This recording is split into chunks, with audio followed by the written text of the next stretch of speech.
menudo. So, ngayon ginisa ko na guys yung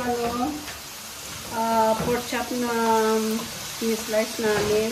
Lumabas ng mantika niya para masisi naman ng konti. So, now drop it the ginger, garlic, at saka onion.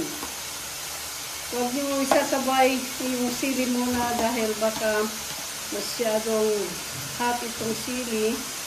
Paibabaw na lang natin mamaya. Okay. So, ito na guys.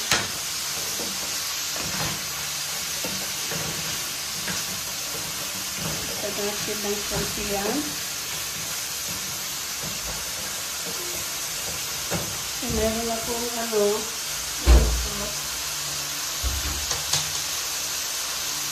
ito naman, okay, ito yung coconut milk ng inismas ko ito para maalis yung juice niya. Meron naman ako yung ready-made na pero ito munang lalagay ko yung kinayod ng nyug.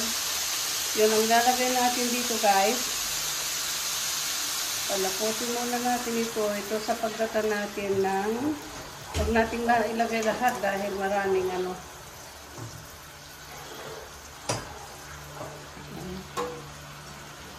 okay. Higain natin ng konti itong lang yung yan. Kung tama itong gata na piniga namin, maybe I'm not gonna add it anymore, okay? Ng coconut milk. So, kumuin muna natin ito bago natin ilagay yung gulay niya na kangkong. Okay? Dahil natin, mahirap yung maraming sabaw.